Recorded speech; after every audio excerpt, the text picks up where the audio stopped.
এখন সাধারণত countable noun কি গণনা করা যায় না, মানে সাধারণত কি কাউন্টেবল নাউন সাধারণত গণনা করা যায় না এবং এর আগে এ বা অ্যান বসে না। কিন্তু আমরা কিন্তু আসলে ভুল করে নিয়ে ফেলি। যেমন আমরা সোপ, সাবান, সাবানটা কি আনকাউন্টেবল, সো তার আগে ডিরেক্ট এ বা অ্যান বসবে না। আমরা কি বলি যে যখন ওয়াটার, পানি আনকাউন্টেবল, তার আগে কিন্তু আমরা ডিরেক্ট এ ওয়াটার বলি না। সাধারণত ফর্মাল ইংলিশে আমরা এ ওয়াটার বলি না, আমরা বলি a glass of water, a bottle of water, a jar of water, a jug of water, a mug of water ইত্যাদি। তো এরকম আনকাউন্টেবল নাউনের আগে সরাসরি এ বা অ্যান বসে না, এটার আগে অন্য কোনো কাউন্টেবল ওয়ার্ড বসে। যেমন মিউজিক আনকাউন্টেবল, তো আমরা বলি না a music, a piece of music, two pieces of music. Corn মানে শস্য বা দানা, so a piece of corn, two pieces of corn. Work, a piece of work, two pieces of work. Toast, a piece of toast. Soap, সাবানের ক্ষেত্রে a bar of soap বলি, শক্ত সাবানগুলোকে, bar সাবানগুলোকে আ পাউচ অফ সোপ বলতে পারি, depends. Wind, a gust of wind, আমরা বলতে পারি না একটা বাতাস, বাতাসের একটা ঝাপটা।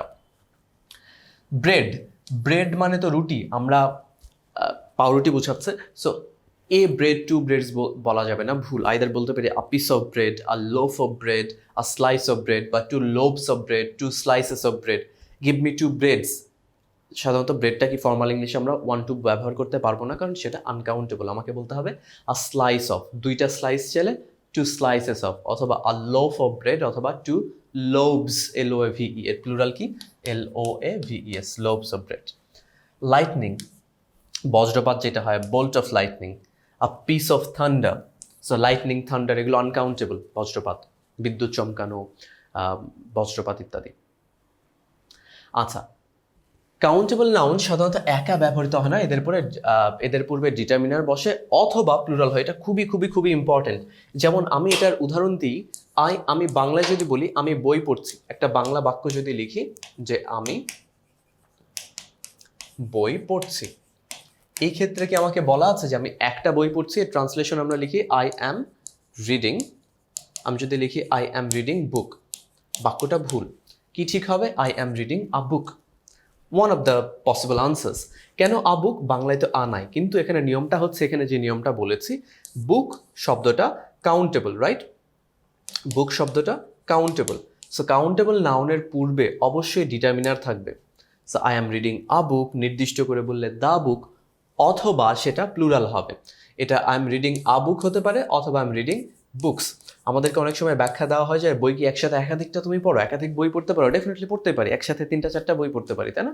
So I am reading a book অথবা আই এম রিডিং বুকস। কেন এর আগে এ আমরা নিই? সাধারণত তার কারণ হচ্ছে যে বুক যেহেতু কাউন্টেবল নাউন একা ব্যবহৃত হয় না, এদের পূর্বে ডিটারমিনার বসে অথবা প্লুরাল হয়। So I am reading a বুকও ঠিক, আই এম রিডিং বুকস ঠিক, দুইটাই আমি বই পড়ছির কারেক্ট ট্রান্সলেশনস, রাইট? আচ্ছা, এই যে 100,000, মিলিয়ন, এই শব্দগুলো, এদের আগে যদি কোনো সংখ্যা বসে, এরা কখনো প্লুরাল হয় না। যেমন 3 আছে বলে এখানে 1000 হবে না, এটা প্লুরাল হবে পিপল। 3000s না, 3000, 1000, 2000, 3000। একইভাবে 5 million, 1 million, 2 million, 3 million, 5 million, এখানে কিন্তু 5 মিলিয়নস হবে না। তাহলে এই যে 100,000, মিলিয়ন, বিলিয়ন, এদের আগে সংখ্যা থাকলে, সংখ্যা বলতে 1, 2, 3, 4, 5, এরা কখনো প্লুরাল হয় না। তবে এদের আগে যদি কোনো নির্দিষ্ট সংখ্যা না থাকে, নির্দিষ্ট কোনো সংখ্যা যদি না বসে, অর্থাৎ আমরা বলি না হাজার হাজার মানুষ, কত হাজার মানুষ জানি না, অনেক বোঝাতে বলছি হাজার হাজার মানুষ, তখন এরা প্লুরাল হবে। যেমন thousands of people are gathering there বা here, অর্থাৎ এদের আগে যদি কোনো সংখ্যা বসে, এদের সাথে এসিএস হবে না। কিন্তু এদের আগে যদি নির্দিষ্ট সংখ্যা না বোঝে, অনির্দিষ্ট, অনেক বোঝাতে, তখন হয় thousands of or millions of, hundreds of, right? সংখ্যা বসলেই বরং এসিএস হবে না, না বসলে এস হবে। ইম্পর্টেন্ট। আচ্ছা, এই নাউন অ্যাডজেক্টিভ বা হাইফেন্ড অ্যাডজেক্টিভ, এইটা একটা কি বিষয়? আসলে আমরা জানি যে একই শব্দ ক্ষেত্র বিশেষে নাউন হতে পারে, কখনো ভার্ব হতে পারে, কখনো অ্যাডজেক্টিভ হতে পারে। Will see this with time, right? এখন আমি যদি আলাদা করে বলি যে ঢাকা কোনো কিছুর নাম, শহরের নাম, তাই এটা কি? এটা একটা নাউন, নিঃসন্দেহে এটা একটা নাউন। আবার সিটি, এটা কি? এটাও একটা নাউন। কিন্তু আমি যদি বলি I live in Dhaka city, তাহলে সিটিটা কি? নাউন। এই ঢাকাটা, এটা এখানে আসলে নাউন না, এটা কাজ করবে অ্যাডজেক্টিভের মতো। কেন অ্যাডজেক্টিভের মতো? এই ঢাকা শব্দটা সিটি শব্দকে মডিফাই করছে বা সিটি শব্দ সম্পর্কে তথ্য দিচ্ছে, কোন সিটিতে থাকি। সো নাউন সম্পর্কে, নাউন বা প্রোনাউন সম্পর্কে বললে সেটা কি হয়? অ্যাডজেক্টিভ হয়। আরও সিম্পলি যদি বলি, পাশাপাশি যদি একাধিক নাউন বসে, শেষের নাউনটা নাউনই থাকে, আগের নাউনটা হয়ে যায় অ্যাডজেক্টিভ। এই যে নাউন থেকে একটা নাউন আরেকটা নাউনের আগে বসার ফলে অ্যাডজেক্টিভ হলো, এই ধরনের নাউনকে বলা হয় নাউন অ্যাডজেক্টিভ। এই ধরনের নাউনকে বলা হয় নাউন অ্যাডজেক্টিভ। এখন নাউন অ্যাডজেক্টিভ, এখন আরেকটা যদি উদাহরণ দেখি, আমি যদি বাক্যটা এরকম হয় যে আই শ্যাল টেক, আগে আমি ভুলটা লিখছি, I shall take a 10 days leave. Leave কি? ছুটি, এটা একটা নাউন, এটা একটা নাউন। ডেটা কি? ডেটাও তো নাউন, তাই না? আমি যদি বাক্যটা এরকম হতো, I shall take a leave of 10 days, এটা তো বাক্যটা একদম 100% ঠিক। সো 10 এটা প্লুরাল, তাই ডেটা নাউন, তার প্লুরাল হলো। এখন এই বাক্যটা যদি আমি এইভাবে লিখি, I shall take a 10 days leave, এখন লিভটা কি নাউন, ডেটাও নাউন। কি বলেছিলাম? পাশাপাশি দুইটা নাউন থাকলে আগের নাউনটা কাজ করে অ্যাডজেক্টিভের মতো। কেন?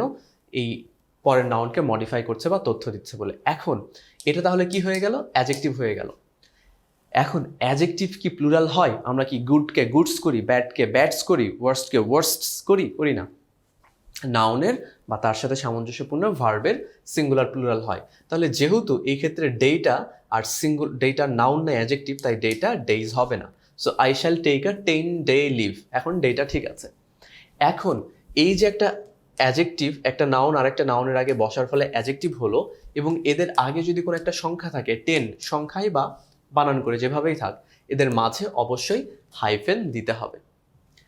সো এই তখন এই হাইফেন দেওয়ার ফলে যে অ্যাডজেক্টিভটা গঠন হলো, বা এই সংখ্যার এই অ্যাডজেক্টিভের মাঝে, ওয়ার্ডের মাঝে হাইফেন দিই বলে এটাকে ইনফর্মালি হাইফেন অ্যাডজেক্টিভও বলা হয়, বাট নাম আসলে নাউন অ্যাডজেক্টিভ। আমরা পরের বাক্যে আরো ক্লিয়ার হবে, দেখি। I took a 10-day leave, not leaves, not leaves। খেয়াল করুন, সো লিভটা তো নাউন, তার আগে ডে বসেছে, ডেটাও নাউন ছিল, কিন্তু আরেকটা নাউনের আগে বসার ফলে এটা হয়ে গেছে অ্যাডজেক্টিভ। যেহেতু অ্যাডজেক্টিভ হয়েছে, এটার প্লুরাল হবে না। এবং এই অ্যাডজেক্টিভের আগে একটা সংখ্যা আছে, যদি সংখ্যা থাকে তাহলে তাদের মাঝে অবশ্যই হাইফেন দিতে হবে।